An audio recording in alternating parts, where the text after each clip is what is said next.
नमस्कार सर्वांचे खूप खूप मनापासून पुन्हा एकदा स्वागत आहे super food hacks by Manisha या माझ्या चॅनल मध्ये। तर आता दिवाळी जवळ येत आहे, तर दिवाळी फराळामध्ये मैदा टाळण्यासाठी 20 खास स्पेशल टिप्स आपण बघणार आहोत। तर व्हिडिओ पूर्ण फुल वॉच करा। मैदा का टाळावा? मैदा शरीरामध्ये उष्णता वाढवतो, पचन मंदावतो आणि त्वचेवर पिंपल्स येतात। फराळामध्ये आपण आधीच तेल आणि गोड पदार्थ घेतो, त्यामुळे मैदा टाळल्यास शरीर हलकं राहतं।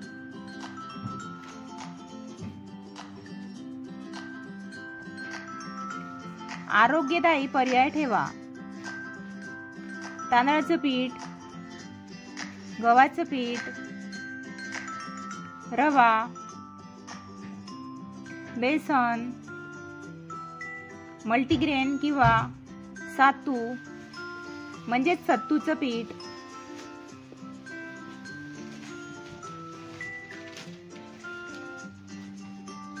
तांदळाच्या पिठाची चकली, शंकरपाळे, तांदळाच्या पिठात थोडा रवा, मीठ आणि तूप घालून मळा। पाण्याऐवजी थोडं दूध वापरल्यास चकली जास्त कुरकुरीत होते।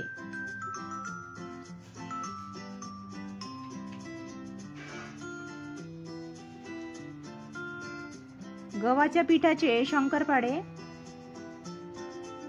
गव्हाचं पीठ थोडं रवा आणि तूप घालून मळा। थंड तेलामध्ये तळल्यास ते मऊ पडतात, त्यामुळे तेल नीट तापवूनच पदार्थ तळा। त्यामुळे कोणताही पदार्थ छान असा कुरकुरीत होतो आणि बरेच दिवस नरम पडत नाही। बेसनाचे लाडू, शेव, बेसनामध्ये तूप आणि साखर मिसळून उत्तम लाडू होतात। बेसनाची सेव चवीला झणझणीत आणि पचायला सोपी असते।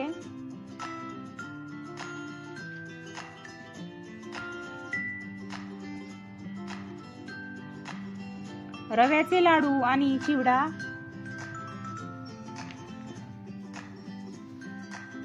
रवा हलका असतो आणि जास्त तेल शोषत नाही।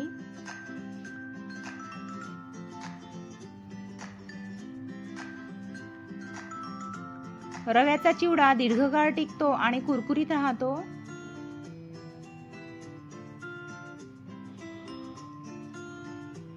ज्वारी, बाजरी, नाचणीचा वापर, हे पदार्थ लोखंड म्हणजे आयरन, फायबर आणि कॅल्शियम देतात। फराळामध्ये थोडं प्रमाण घातलं तरी शरीरासाठी फायदेशीर ठरतं।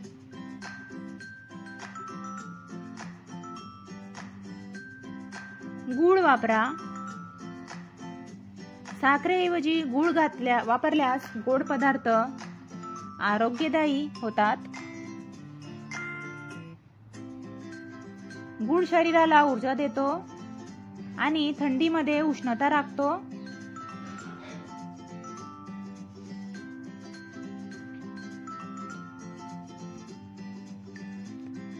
तळण्यासाठी योग्य तेल,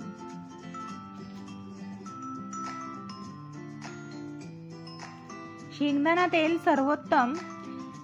वारंवार तेच तेल वापरू नका आणि एकदा तळलेले तेल फेकून द्या।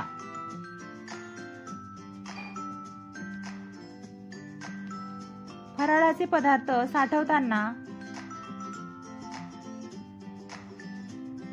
पूर्ण थंड झाल्यावरच हवाबंद डब्यामध्ये ठेवा। लोखंडी डब्यांपेक्षा स्टील किंवा काचेचे डबे वापरा।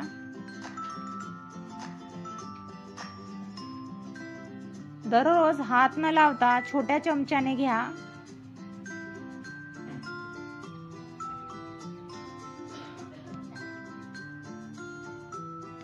टिप नंबर 11, ओलसर वातावरणामध्ये फराळ टिकवण्यासाठी पदार्थामध्ये मिठाचं प्रमाण थोडं कमी ठेवा।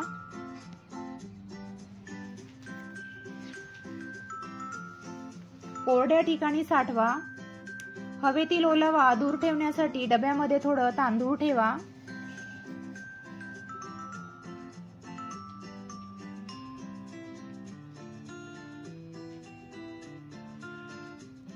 टिप नंबर 12, तळलेले पदार्थ कसे हलके बनवायचे। पिठात 1 चमचा गरम तेल टाका, म्हणजेच मोहन। त्यामुळे पदार्थ तेल कमी पितात आणि हलके बनतात।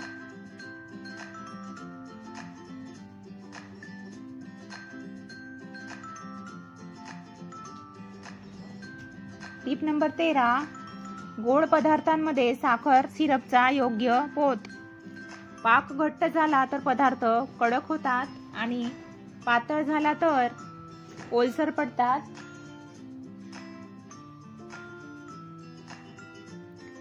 दोन दोऱ्यांचा पाक म्हणजेच योग्य पोत। 2 दोऱ्यांचा म्हणजे 2 तारी पाक। टिप नंबर 14, आरोग्यदायी फराळ कल्पना। बेक्ड चिवडा, रव्याचे लाडू गुळासह, गव्हाचे शंकरपाळे, नाचणीचे लाडू, भाजलेला पोह्यांचा चिवडा,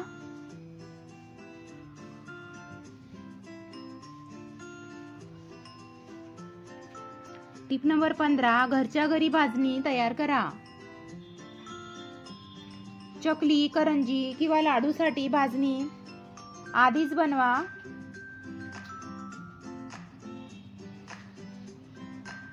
गहू, हरभरा, थोडं ओट्स भाजून पावडर केल्यास हेल्दी बेस तयार होतो।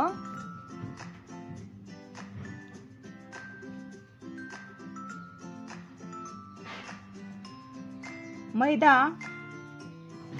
लागणारे पदार्थ कसे बदलायचे। करंजीसाठी तांदळाचं पीठ किंवा गव्हाचं पीठ वापरू शकता, म्हणजेच मैद्याऐवजी। शंकरपाळ्यासाठी गहू आणि रवा मिक्स करून वापरू शकता।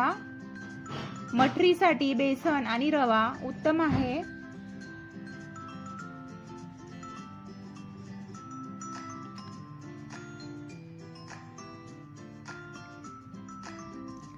कमी तेलामध्ये फराळ, एअर फ्रायर किंवा बेकिंगचा वापर करून तेलाचं प्रमाण कमी करा।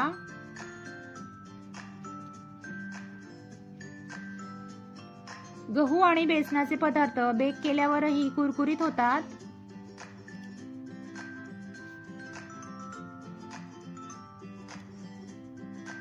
टिप नंबर 14, सर्व घटक चाळून घ्या।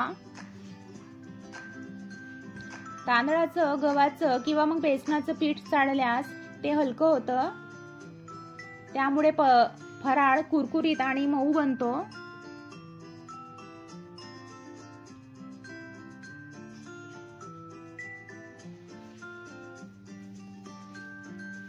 टिप नंबर 19, पोटासाठी फायदेशीर फराळ। ओट्स, सत्तू, नाचणी, बाजरीचा वापर केल्यास पचन सुधारतं। दिवाळीनंतर जडपणा जाणवत नाही।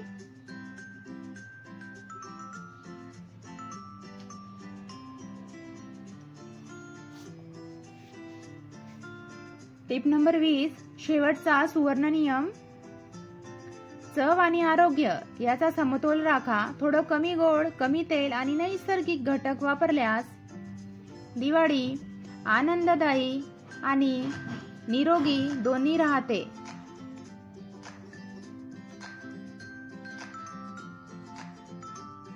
तर ह्या होत्या दिवाळी फराळासाठी महत्त्वाच्या टिप्स। संपूर्ण व्हिडिओ बघितल्याबद्दल तुमचे मनापासून खूप खूप धन्यवाद। अशाच प्रकारे नेहमी सहकार्य करा आणि माहिती आवडली